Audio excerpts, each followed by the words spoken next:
Hello everyone, in this video I'll be showing you a build guide for the Witch class mod in Baldur's Gate 3. This mod was made by Myntreal here, and this is available on console and PC. It also comes with its own exclusive gear and tomes that you can cast special spells from, so we'll be breaking down everything related to this mod in this video. And this is a request. I covered a previous Witch class mod in the mod manager. This is another new one. So this gives us the choice of which cantrips. So which cantrip will we choose? I like to take Mage Hand because you can use this to throw health potions or water bottles to double cold and lightning damage. Guidance, very valuable spell. I like Vicious Mockery, but it's probably better to go with Bone Chill to stop targets from receiving healing. We get to take witch spells as well. Hex can be nice in certain setups, but I like to have the shield spell. Obviously, it's a very effective spell to have that extra armor class. Inflict Wounds is an okay damage option early game, and even Armor of Agathis can give you an extra armor class increase. Mage Armor is a valuable one too, but you can also get Scrolls of Mage Armor. False Life is another good choice.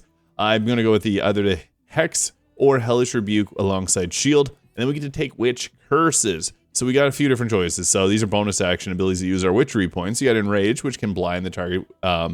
Overwhelm, which can madden the target, which is basically frightened.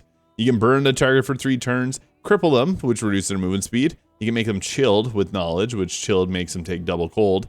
Shocked makes them shocked. Poison makes them get disadvantage on attack rolls, and attack rolls against them gets advantage. Toxified will give them reduced armor class. Cursed will apply a curse on the enemy, and then there's also the soothe there. I'm gonna go with the curse one, and also the blind can be pretty nice, or the inhibit. We'll go with the inhibit. Now for the ability scores, this is intelligence based. I also like to have a good amount of dexterity here just for the extra armor class boost that you get from it. So this stat spread can work well, although you can swap dexterity and constitution if you prefer. This also has level 20 support, but I'll be digging into level 12 and showing level 20 build as well if you prefer that. We also get Find Familiar here at level 2, which is great, and a choice of a witch spell. Armor of Agathis I just think is the best choice here, or Mage Armor. Just anything for 5 ability is great.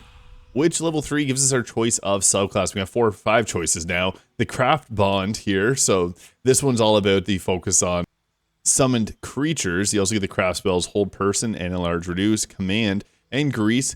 The Craft of Spite, which gives you the ability to apply Jinx on targets that you hit. You also get Inflict Wound, Sleep, Blindness, and Enlarge Reduce. Craft of Spirits gives you Magic Missile, Shield, Gust of Wind, Misty Step. And you can take the Ritual Weapon, which would add additional 1d6 force damage to your attacks. And you can use your spellcasting ability modifier. It's a bonus action. And you also get the Spirit Mantle, which enshrouds yourself with the spirit to gain aid and basically protection from evil and good. And the Shield of Faith spell all in one.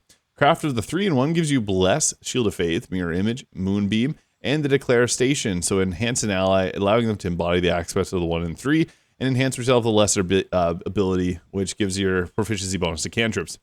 And the Craft of the Word Wood, which gives you Thorn Whip, Shillelagh or Shillelagh, Healing Word, and Sanctuary alongside Aid and Spike Growth. So this is obviously like a Druid enhanced version. Now your choices is strictly dependent on what you think works best. Craft of Bonds, obviously with the summons focus. Sprite is about increasing the range of our spells, making a little bit more damage with our spells. I like the Craft of Spirits, which gives us Spirit Guardians, and it also gives us Magic Missile, which is a great spell, and also Misty Step. I think this one ends up being the strongest choice, but you can go with which one you think sounds most interesting to you. Now we get level 2 spells here. Mirror Image and Hold Person being 2 of the top choice. Darkness is also quite nice, but I just like to get the ability to use Hold Person for the free crits on your teammates, Now we also get to take another spell here. Again, Mirror Image. We get another Curse, which you can go with, I guess, this is personal preference here. There's nothing super standoutish. We also got some abilities outside of the class that I'll be showcasing. But for our first feat, Alert for the +5 to Initiative or an increase for Intelligence works great there. And once we make it to our next level, we get a class feature, Coven Communion Rituals. You've learned 2 ritual spells of your choice. So you can take, obviously, the Long Strider one being a really good choice. Detect Thoughts can be nice as well. Silence, kind of funny one to see here. It's really good too. Just take whatever you find that you need for your team. I want to grab Silence. And for next level spell, we get access to Hunger Vidar, Counter Spell, Glyph of Warding. Lots of really great choices here. So, and also our subclass feature gives us the Spirit Guardian spell, which is obviously a really good spell that we want. It's kind of the reason I took the subclass. Level 6 gives us a subclass feature. Attacks you make become haunted, potentially attaching phantasmal force to enemies. That's pretty good. Nice little boost, extra psychic damage. We'll take Hunger Vidar, although Lightning Bolt is another good choice you get for damage there. Level 7 gives us our Phantasmal Killer and the Greater Invisibility spell. And then we can go ahead with our Lightning Bolt, despite getting things like Confusion, which are other good choices for spells at higher level. Now, once we get to level 8, we get a choice of another witchy spell and another feat. I'd recommend grabbing Confusion for our first level 4 spell, and then we already got a boost for intelligence, so we can go with the alert feat for that +5 to initiative, just ensuring that we move first. Level 9 gives us our telekinesis and dispel evil and good. We also get another witch spell here, with insect plague being a good choice, destructive wave being the best choice, hold monster also being another good one. Destructive wave is just great for pushback and huge damage. And we get to take another witch curse, so we can detonate the capability of an ally, giving them haste for 2 turns, which is huge. Hush can also silence a target for a bonus action ability. Condemn can numb them, which reduces their dexterity saves. And then we got Reveal, which can throw them off balance. I like haste, so we're grabbing haste. Obviously, it's really good. Level 10 gives us the Spirit Strings Haunt, so call upon your spirits to haunt target, causing them to take 4 to 40 psychic damage every turn, can't move, disadvantage on ability checks and attack rolls. And there's also the Possess, which you can basically, in a large area, apply a Crown of Madness. So pretty good abilities there. We get level 10 from this subclass. And then we get access to another choice in spell, Hold Monster. Although if you got Hero's Feast on someone, Cloud Kill can be pretty nice because your whole team won't get hurt by the Cloud Kill. Into level 11, we get our Coven Communion Resilience, giving Constitution saving throw proficiency. And then we also get to take a level 6 spell, with Planner Ally being a good choice. Obviously, the Genie is really nice. The Deva is great too. Level 12 gives us our final witch spell if we're going to end off leveling here. Circle of Death can be nice if you're going to use the Staff of Cherished Necromancy for that free casting of it. And the final feed will go with an increase to our intelligence there. Now, I'm going to be taking this up to level 20 because it does have some extra abilities here, like Belittle. But if you're doing a level 12, that's fine too. Speak words of power that bediddles your target and reduces their ability to attack. Supported by the Spirit's attack, this saves against this curse. So if you attack again, it reapplies the curse. This uses 2 of your witchery points and a bonus action.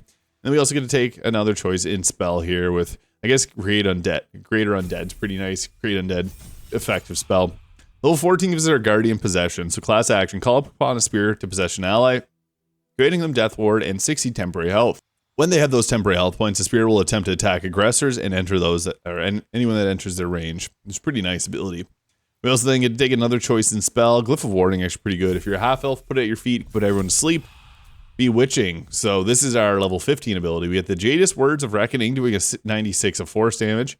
So these you actually can get from tomes that are applied with this class. Manifest opportunities for your allies and damning situation for your foes. It can give you the elixir. It basically applies Bane or a boost to their teammates.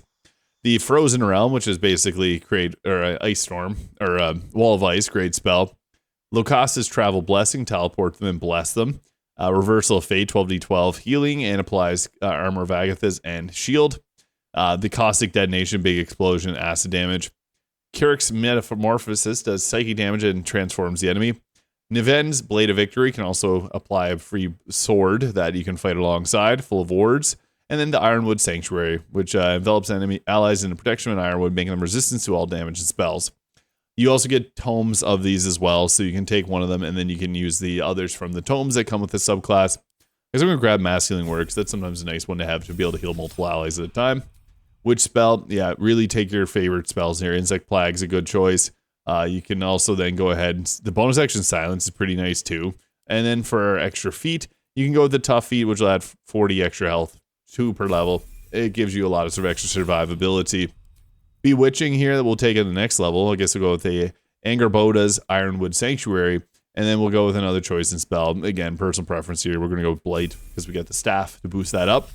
Level 18 gives us the Parade of Wraths. Summon a parade of spirits of frighten your allies and foes, or foes and heal your allies. And then we also get to take another witchy spell here. It's Mage Armor, so you didn't take it yet. Level 19 gives us another Bewitching here. We'll go with the Caustic Detonation. And then the witch spell that we'll be going with is, actually we'll go with the Niven's Blade of Victory. And then we'll go with the heal spell here. And then for our final level, personal preference really, but with this you get to choose another spell. Again, there's pretty much everything we've got that we want. And then we can go with the Warcaster, give us advantage in Constitution saving throws, the Lucky Feat, or an ability score improvement on our Dexterity to increase our armor class. What's cool is we also get the Servants of 3, so you can summon in a couple doggy friendos here to help out. This is from one of the items that we got extra here, so you can attach the tomes. This also gives us the Embody feature, which gives 22 temporary health points. It's used up your witchery. And there's also the Phosphoros Enodia here, which grants plus 2d4 magical and physical ally attacks and saving throws, and gives additional damage. So it's a nice little buff that you can apply to the team. And yeah, the little hounds are pretty nice too, so that's worth taking. So we'll quickly go through the gear from base game, but also show off the gear that comes with this mod. Hood of the Weave, bonus to spell casting, a cloak of protection, the robe of the weave, and also Heldas gloves alongside evasive shoes. The Staff of Cherished Necromancy, Viconia's Walking Fortress puts us at 22 AC. That's also with the Ring of Protection. Ring of Mental Inhibition, so when targets fail saving throw, they get mental fatigue, reducing their mental saves by 2. And the Amulet of Greater Health, 23 con. Hellrider Longbow for the +3 to initiative, but you do get the Chest of Tomes here, which does come with a bunch of different choices. You got like the witchy version of haste there. You also get the Witch's Tomb of Spite, which comes with a few different spells there as well, which is pretty strong. You also get to keep the dogs too, which is kind of nice. So if you swap those around, you get to keep that. We also get all those really powerful spells that come with it. But then we also get the Chest of Goods here, which comes with some things. So temporary health points equal to your intelligence modifier when you're damaged. This will allow you to deal additional poison damage for your attack, spell save DC, Hex, Cat's Grace, bonus action, Disguise Self, saving throws +2, increase critical hit chance, and then advantage on wisdom saving throws and charisma saving throws, which is huge. There's also some legendary ones like retaliate your targets that damage you with a sacred flame. I'm going to put on some of these items here because they are pretty cool. This one comes with prayer of healing into light armor. Collector's robes comes with reduced armor class. I also love the appearance of the Wave Mother's robe.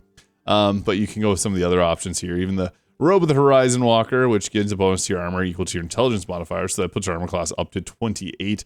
That ends up being the best. You also get banishing smite, which is good. But then we also got some cool weapons. So like the Whale of the Spirits here, which gives you Spirit Guardian. So if you didn't want to take it from the option that we got from the subclass, you can get it there. We also got the Torch of True Sight. So it allows you to see through all darkness. No foe may escape your sight.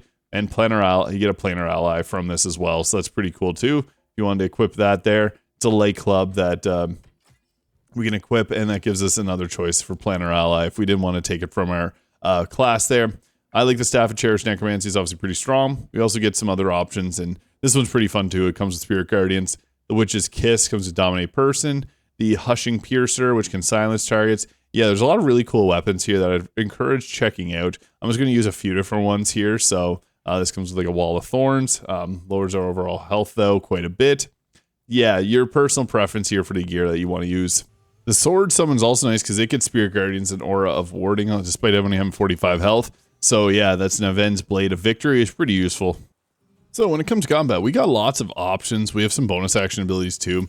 We also have this huge ice attack that we can do, which is really fun because of that huge area of effect that you can just blast away with cold damage, knocking targets prone, or freezing them. If they go frozen, this is really good because they'll take double bludgeoning, force, or thunder damage. So that's really nice. Unfortunately, we knocked down our shadow dogs there, but our summons didn't take any damage, so that was good too. Now, I guess the first thing we want to do is clear away enemies that are nearby us. So the Destructive Wrath is a pretty good ability that can hit 3 targets here. So we may as well utilize that for the big boom. That applied mental fatigue on that target. It didn't take out all the targets, only took out 1 target, but that was pretty good. Now, we also got our bonus action ability. So we got either Haste, which is pretty crazy. The Belittle, which can belittle the target. We got Inhibit. We got Decry, which can crush them with hesitation.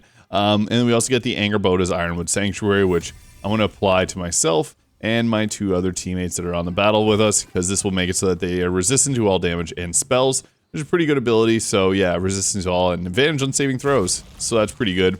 The ice exploded there, taking out that target. Great.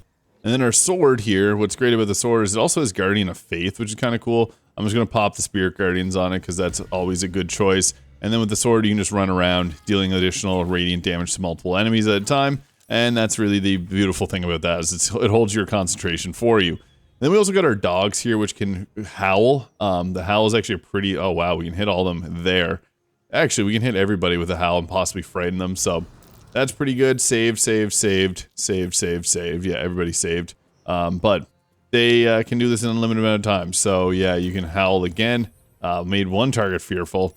I think this is meant to be a glitch. You shouldn't probably be able to apply fear like that multiple times, but it's the current way that it works. Now the Genie's also really good, and I like the Genie, especially with ice surfaces, because he can teleport to a position, and then on top of that, he also has the Thunder Wave, so he can push people into ice surfaces, which is great because that just forces them to be stuck on that difficult terrain. The Genie is really effective there, so we'll ignore the other dog. She's now on the ice, so she has to either hop backwards, which is not ideal, or run forwards, which runs the risk of slipping and falling. And with us, we can counterspell her. I'm unfortunately stuck in place, but we got our Parade of Wraiths here, which we can use, and this will heal our allies and harm the enemies. Cool appearance there. So they now have the Harrowing Wraiths, which makes them take damage over time, or I guess if they start a next turn. And we also got this Spirit Strings Haunt, which can be pretty effective because that just applies the extra damage on the Phantasmal Force on the enemy there. But we need to find some way to deal damage. So I guess we got the Inhibit here, which we can apply on this enemy. So when we go ahead with that, they're now taking double cold damage. Although we don't really have any cold spells because I used up that one there. We do have Glyph of Warding, I guess we could use. Or we also have the Consume Life Essence from our Staff of Cherished Necromancy, which didn't swap off, which gives us a free Circle of Death, which is good because we only have one level 6 spell slot despite upcasting. And that was able to take out 3 targets at a time. So it's actually a pretty useful way to go about that. But we do want to use some of our other actions that don't use our spell slots, so these are really good. And that did cold damage over time. It exploded that enemy there, so that was pretty great too. And then I guess we can just go ahead with the Genie again. Plan our ally. There's 2 ways to get this on this class. Boom, pushing them further into the ice. That's great. We'll just let them do their thing, because this ice will continue to keep coming down, dealing damage over the enemy. And I'll use the Belittle on this character here. So we apply the Belittled, which then gives them the negative effect here. Movement speed reduced by 3 meters and 2d4 penalty attack roll. So much less likely to land their shots. And then we have both of our targets right there. So we'll use a Lightning Bolt. That's why Lightning's such a good ability, because you can hit usually in a straight line. But this comes with lots of cool abilities. Like you can apply curses on enemies. The Chilled is really nice with Inhibit. If you can chain that into the cold spell, that's going to be a lot of damage. You only get 1 cold damage spell outside of obviously like Glyph of Warding, but 88 of cold damage that keeps refreshing is pretty effective with that. So let me know your thoughts on the Witch class mod, and hope you have a great day. We'll catch you all in the next video.